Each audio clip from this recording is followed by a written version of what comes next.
And this is Morning Glory. Now, if you've been with us, you all know that during the talk of the town, we're talking about collapsing buildings and why are buildings collapsing and whatnot. And today with me, I have an engineer, a civil engineer at that, who is here to discuss this and much more, and how we should do business as Christians. And we host Bugenyi Ssettala Aaron, who is a civil engineer, CEO, and founder and Biryaho Services Limited, and much more. He's a businessman around Kampala here, and we welcome him. Mr. Aaron, thank you so much for being with us today. You're welcome. Thank you. Yes, I know you do much more than the things I've said. You'll probably tell us. You'll probably tell us along the way. But I understand you're also a Christian. You're also born again. Yes. Do you mind? Just small. When did you get born again? Where do you pray from? All those things. Good. Yes, I pray from All Saints Cathedral. My name is Aaron Bugenyi Ssettala, and I'm really glad to be here at Family TV and discussing something that I'm passionate about, and that is construction, engineering, etc. First of all, I'm a consultant with Mott MacDonald. Before I go into the business bit, I'm a Mott MacDonald, and we're doing a lot of consultancy in roads, water, power, buildings, etc. And I'm also doing construction. And when we talk about folding buildings, the first aspect are engineers. Yes. Always engineers. But you see, it's important to appreciate that there are laws that govern Uganda and construction in Uganda. And the first bit of it are permits. Do clients or customers get permits genuinely?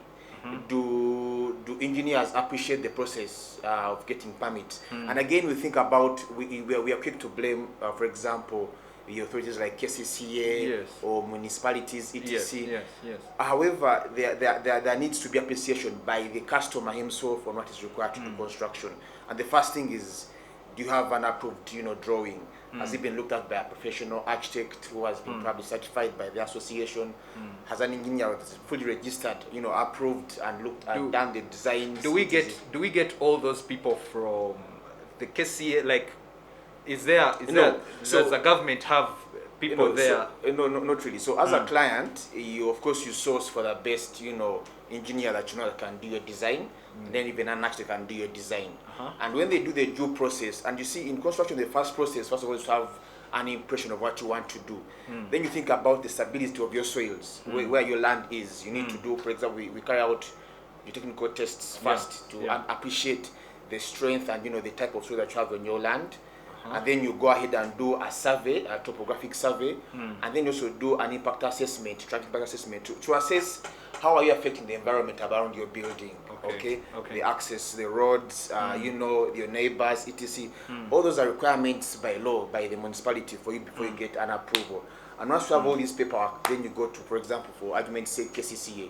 You take your paperwork, you have the technical report submitted, you have your topographic survey submitted, you have your traffic impact assessment also submitted, and then these are looked at in conjunction with your drawings. And then it's like, okay, now this is what we have. Now, the frustration is that most times as developers, they probably picked up loans from banks, and you see, when you pick up a loan from the bank starts charging you interest on a daily. So the pressure is on the developer to start construction, finish, and then you have the building active. Now we also have the other animal in the house is KCCA or the municipality. The bureaucracy that comes with requesting and getting your permits approved.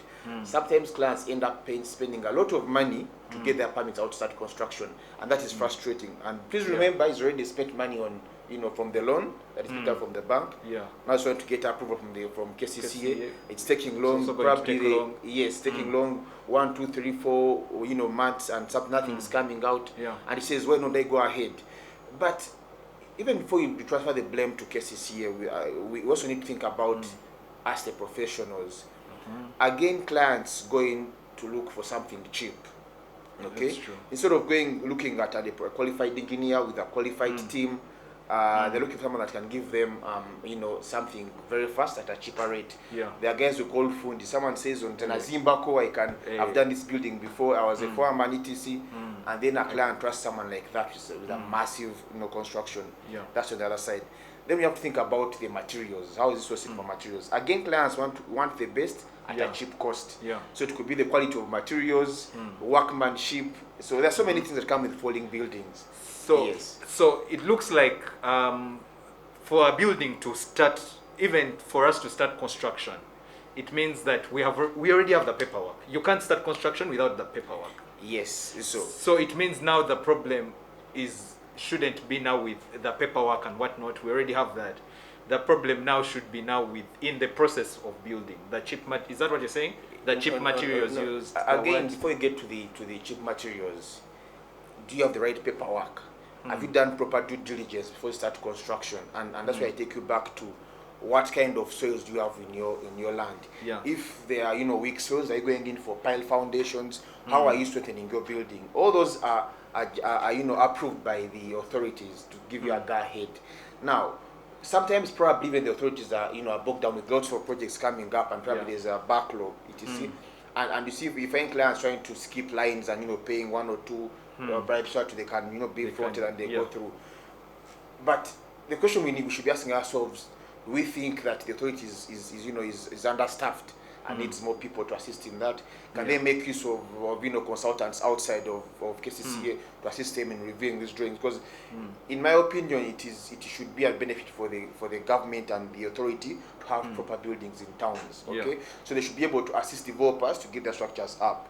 If that process can be improved, then I think we can see a proper thing. Yes. Because many people, for us who don't know how construction works, we are thinking, but these guys are working day and night. They are probably, because we are thinking, omugaga ayagala sente ze, ayagala muzimbe mangu mmalirize. So there is pressure. Now, there is also that pressure comes from the client. If you've gotten all your approvals right and they're in place, the mugaga thinks that when it starts going up, 1-2 floors, the moment you cast, you continue up. No. Now, in construction and in concrete, you need about 28 days, usually depending on the structure, minimum, to have it properly, dry and has probably cured, and then you can go ahead on the next floor. And sometimes those stages are skipped by engineers on site. It could be either lack of experience or I don't know. But it's a requirement that once you've cast, for example, a floor, you allow it to properly dry, and while you're curing it for about 28 days, then you continue up. Sometimes these steps are skipped. However, if you look at countries like Europe or China, where they're doing construction in a short period, they make use of different materials that can assist you in have faster and neater construction. That's for example steel. If you're using steel and you're just bolting around up, you put up your steel frame, you bolt it, you'll easily get to your your required time, short time in terms of construction. But here in Uganda, we're using a lot of concrete, max spans, etc. So they require time to to settle, to set, and to properly dry, and that in the minds of the client may not be really appreciated, and that's why all this comes up. But it's important to note that clients need to appreciate that there are due processes in construction, and they need to appreciate that sometimes certain milestones in construction take time. For example, curing, etc. All that needs to be appreciated by a client, as opposed to rushing the engineer on site to put up. But also on their side as clients, they have the pressure from the loan accumulating. If I can get my building up in probably 3 months, and I get tenants in, and then I start paying back, and it doesn't. So maybe the question should be asking ourselves: do even funders have an impact on these falling buildings? Is it basically the engineering profession? Is it the permit issue, or is it us, the professionals, and then the clients? So it's a bit of both that needs to be appreciated. Awesome. I was reading somewhere, sometime last year or 2019, I think, the National Building Review Board had come out and they wanted to close about 500 buildings, and the reason was, so when you're getting those permits, maybe you correct me if I'm wrong, when you're getting those permits, the intention of the building, you can say this is a mall, or this is a school, or whatever, and that's how you get them. But apparently during that time, the Mugaga thinks, now the mall might not make me money, school might. So in the middle of building the thing, they change it to, let's say now the plan is to construct a school. So, and does that affect in any way the plan of the building, but also the construction? And why did they want to close? Should we again go back and change Yes, so the so plant ideas or- change when in construction, especially from the clients. But the onus is on the supervising engineer, even from the side of the approvers, the KCCA, Yeah. to routinely check buildings, even those that are actually doing the actual construction, to have construction drawings. You keep updating the drawings, Yeah. and any change has to be submitted to the authorities for approval, and then they come and check what you're changing and if it affects the structure of the building. Yeah. So that happens, and it's allowed, to keep changing your mind. But do you go back and seek approval? seek You approval. have them come and check. So the authorities are required to check at every step. They need to come and check what you're doing now. When you're putting up a building, you have structural engineers that need to be routinely on site to check that you're following the right standards, and if there's any change in design, you consult them. Even the architect, and architects are interested in the overall look of the structure. So even then, when you're changing their design, they will need to be consulted. Yeah. But sometimes clients skip such phases because you're going to have to pay an architect to come back and review your changes, and even a structural engineer. So they that don't- affects. Yes, and yet in the right world, and if you want to have value for money, then you have to make use of the professionals, and then you'll have the required standard and building. Because at the end of the day, people lose lives when these buildings fall. People have lost life. Yes. You've lost money in terms of the structure. You have to redo. Probably even get penalties. So it's not worth it at the end of the day. You would rather follow the right procedures Yes. and finish. Yeah. Exactly. So cutting corners in construction is costing us a lot. And you can find some entities, for example, I will take an example of maybe National Water or UNRA. Yeah. People complain they take long to do roads or to lay pipes for water, Yeah. but they try to follow the procurement procedures, the requirements, the approval process, etc. Yeah. While it takes time, but we appreciate that. For example, have you heard of any structure built by, let's say, UNRA or National that has fallen down? No. Not in a long time. Not in a long time. So it's a bit of following procedure. Sometimes it's frustrating, but you get value for money. Yes. Awesome. Now, you talked about cutting corners, and it looks like, not only in building, but in construction, but in business generally, it looks like if you don't cut corners, then you're delayed. I mean, even in our own system here, when you're going to get a passport or whatever, you need for you to not go through the frustration of a month or two without getting your driving license or whatever, you have to at least pay someone or bribe someone here or there. But cutting corners, you're a Christian, and I'm sure in construction, you've just mentioned cutting corners is there. How have you dealt with that? So there's a notion that's going around in amongst us today that you can't do anything without cutting a corner, and I strongly disagree. Okay. You have to have people are wealth, and I keep telling people this that friends, connections, relationships is wealth, in general. So before you think about cutting corners, have you done your part? Have you done your personal due diligence? Something you want to get involved in. Yeah. I can take an example. If you're going to do construction, for example, of a building, okay, have you gone through the stages required to do construction? What mode of financing am I looking at? Yeah. Okay, will I recover my money in this period? Who gives me approval? Is it KCCA? What is required? Okay, what do I need to have before I go to KCCA? Do you have all that documentation in place before you go to KCCA? That's on the other side. Yeah. Then now you go to the right profession. Am I using a friend? Is my friend qualified? Can you deliver what I want to do? Or is the thing of us? Because in Kumanyi, and then we cut corners. Yeah. Are you going to call so and so? Hey boss, I know you're in UNRWA. Can I come and pass my? So it's eating us up as a generation today that we think we can't do anything without cutting corners, and that is costing us today. But honesty in business is a requirement. Okay. And you see, the Bible speaks about being honest and how you receive rewards from the Lord. So if you're going to do construction or any business and you're not honest about what you need to do, then it's not you better not start at all. And it has to be something that you're passionate about. For example, I don't know how to, for example, sell clothes. So I can't start the business of selling clothes, okay? Because I will be lying to people, okay? But if you're passionate about selling clothes, then you're surely certain that you know the market you're going to target, and you don't need to cut any corners because you're the person that is dealing in this.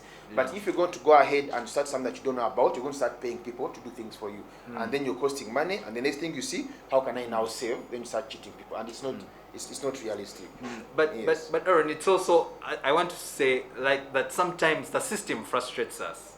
I mean, like you said, for you to get your building up, now you have to go to KCA. The KCA guy will want a thing, will want a casimo before he approves your thing. Then you're frustrated. You're like, now do I give him? Do I not? There is a conflict, always a conflict there, and it's not as easy as it looks. Yes, you want to do good, but the system itself is frustrating. You're thinking, how do I not? It's sometimes unavoidable. Ugandans today, we need to appreciate systems, and for systems to work, even us working in systems, we have to be able to follow the requirement.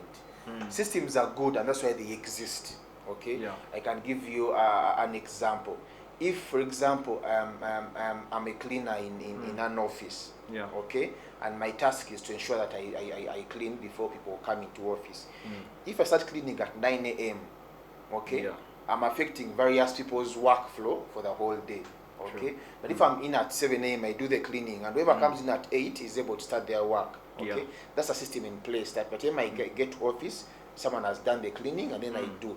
But if someone has done the cleaning, and then I walk in and I start work, then I spill water, and then please note I've spilled water. Someone has to clean it. But do I ask a system to clean this water, or do I call, hey boss, come and clean my place, I've spilled water? Okay, so that system, the requirement to consult someone who's responsible for that, and you do it together. Now, for approvals, okay, if I am in KCCA and I'm paid by KCCA, I am fully, all my requirements in terms of money, etc., remuneration. I had a certain meeting and I negotiated my rate, and now I'm working for KCCA.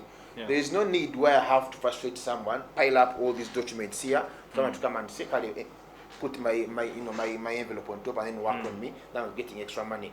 I'm not appreciating systems. But if in the setting of KCCA, everyone has their own desk, okay? The file starts from Byron. Byron looks at the names, the land title, and says everything is okay in the names of the customer. He says no objection to go to the next desk. The work can flow. But if I want to keep Byron, and then I'll need someone like a broker who says, give me your documents in a week, I'll get them approved. Byron, that broker will come and give Byron 50K, go to the next, and Byron needs to do just sign. And go on. He's not looked at all the requirements, but because he's been given an extra coin, he's passed on to the next person. And then it gets to a level of approval, and someone can start construction. Now, all that is covered up inside there, and we don't know. But if you, as a client, you want your building to go on, and you want to follow the requirement, the question is the system in place on the side of the approvers as KCCA? Okay, before you ask to buy the extra coin. So it has a thing of, we as Ugandans, we need to appreciate that there are systems, and if you're part of the system, let the system work. Do not frustrate the system. Awesome. So it's a bit of both, really, from the side of the customer, and even us who are working in government.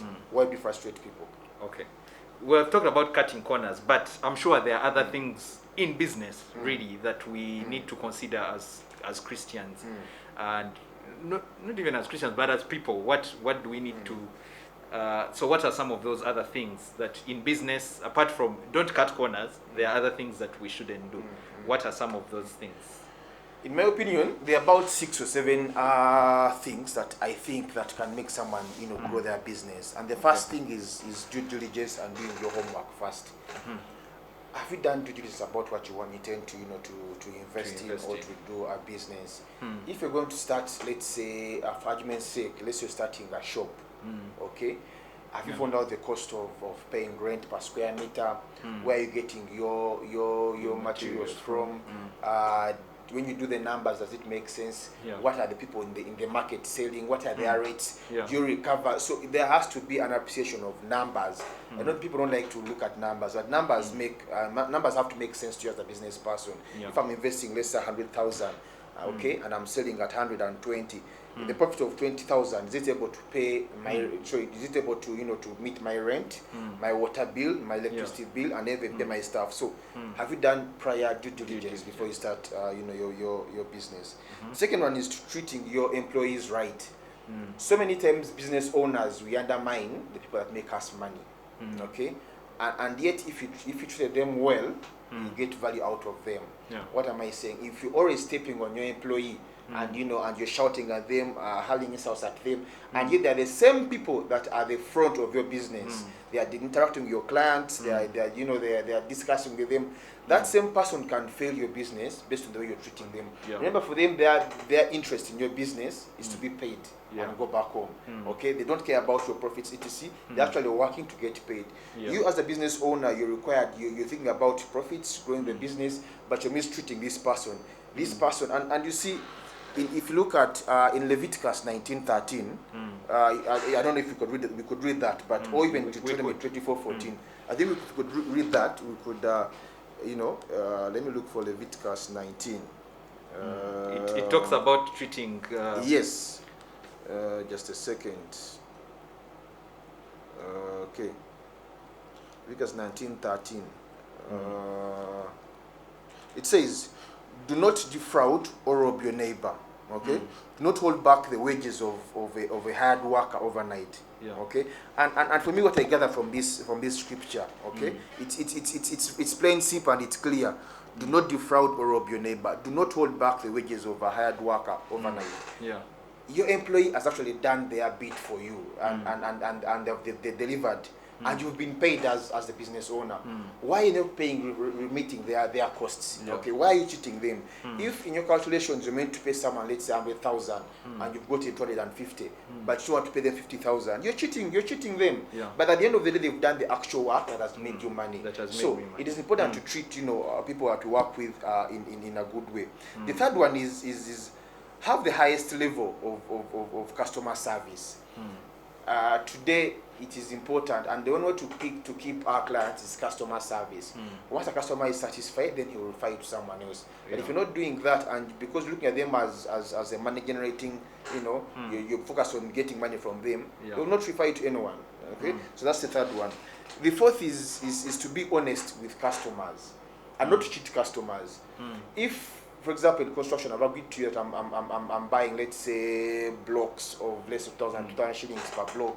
Okay, then I go to the market and I find that I can give these blocks at 2K, but then there's some other nigga who's doing the same blocks at 1,000. But I've quoted to my client 2,000, and I go to I get the 1K block and I place it up. Why am I cheating this person? And again, people, I don't know why we forget that whatever we do in the dark usually comes out in the light at the end of the day. You could cheat this guy of the blocks and set it up, and then it collapses. Again, it's your reputation.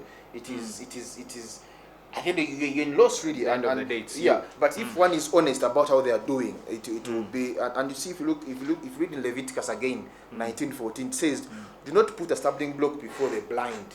So by stumbling block, you're blocking. You're blinded your customer about what you're saying. The block is 2K, but yet you're getting it at 1K. So increasing profits by cutting corners, in business is one of the virtues that puts businesses off. And for me, I don't agree with such a scenario or such an approach.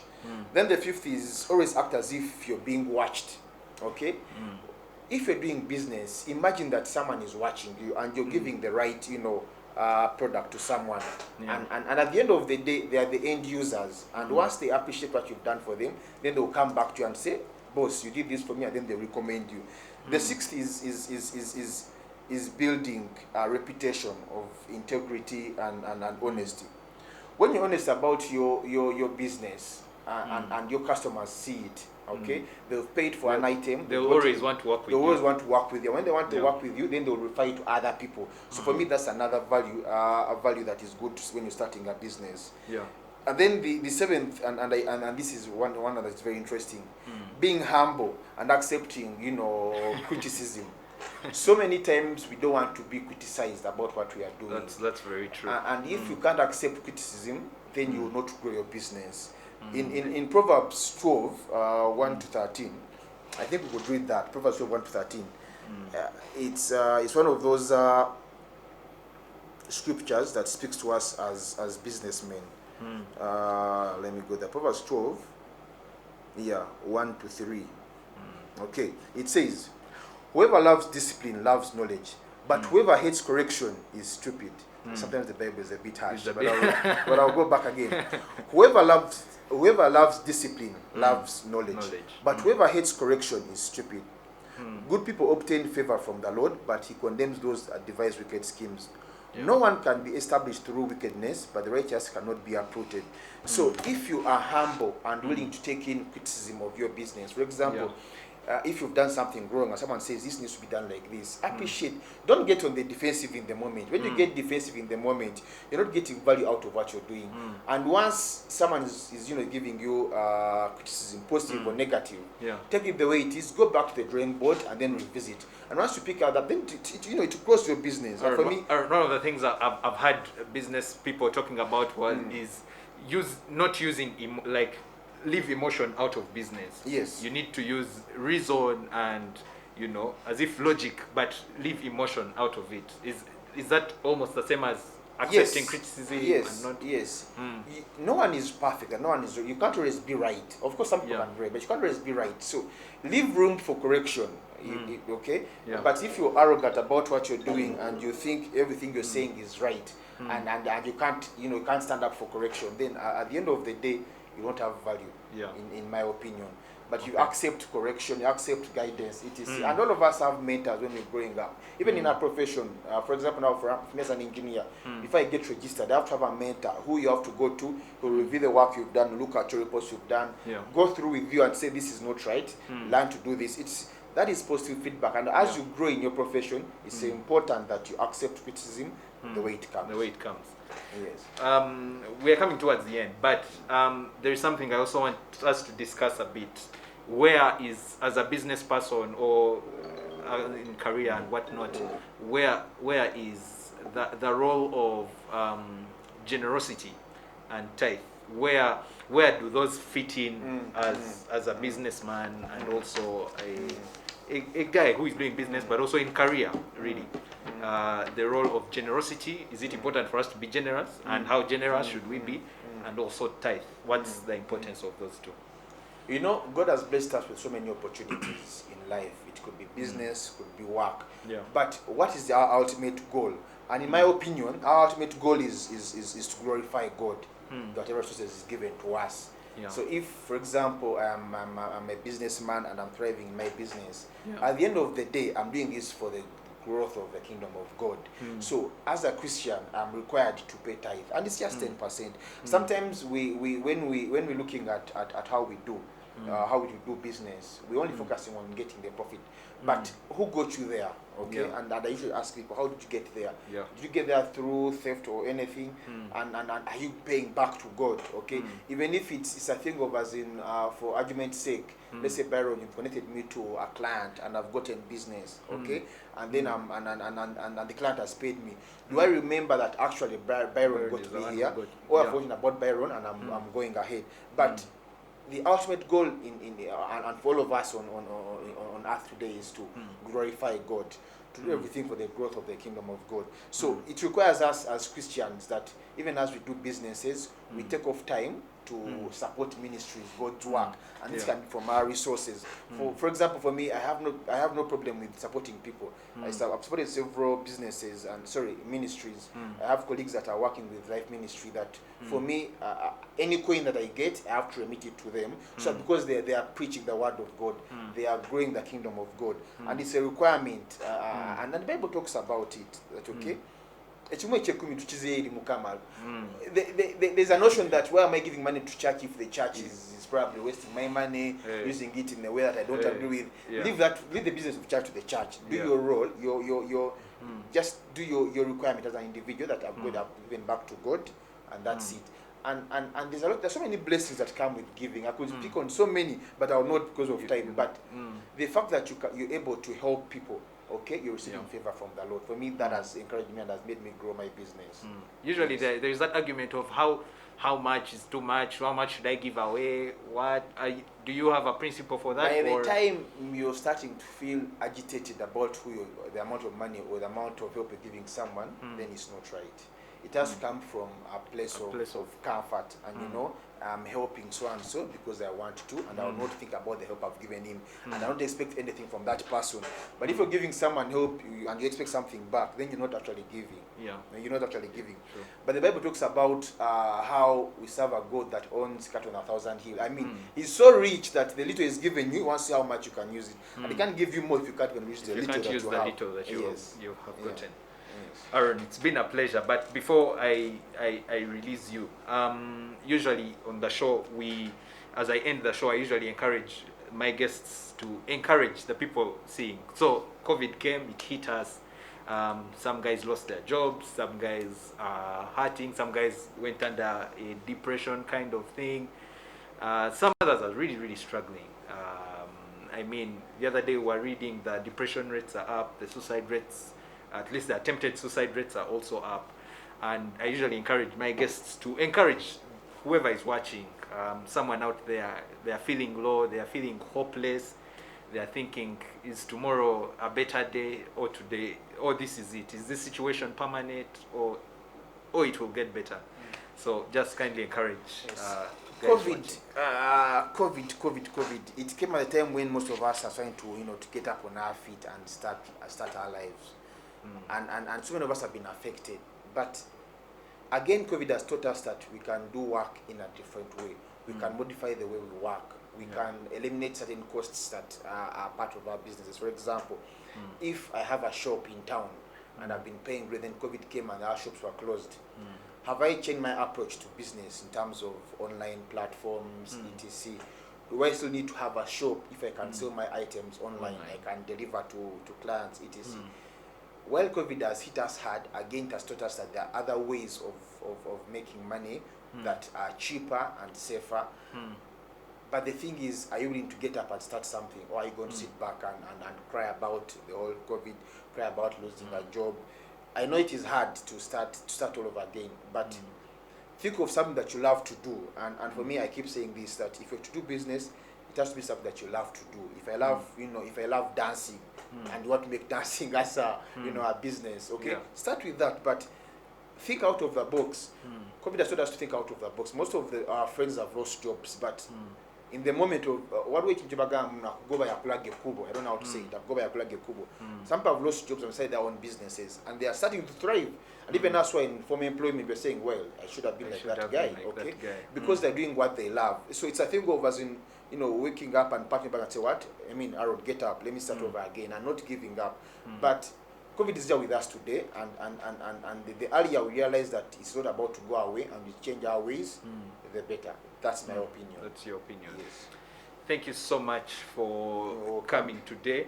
That was Aaron Ssettala, civil engineer, CEO, consultant in many, many things and whatnot. Thank you so much for joining us today and talking about collapsing buildings and how we should do business as a people. Yes. Thank you so much. We are going to go in for a break, but after now we're going in for Kids Vibe, where if you have children at home, they are not at school, please let them watch Kids Vibe. But also we'll be with you again tomorrow, 6:45 a.m. to 9 a.m. every single weekday, Monday to Friday.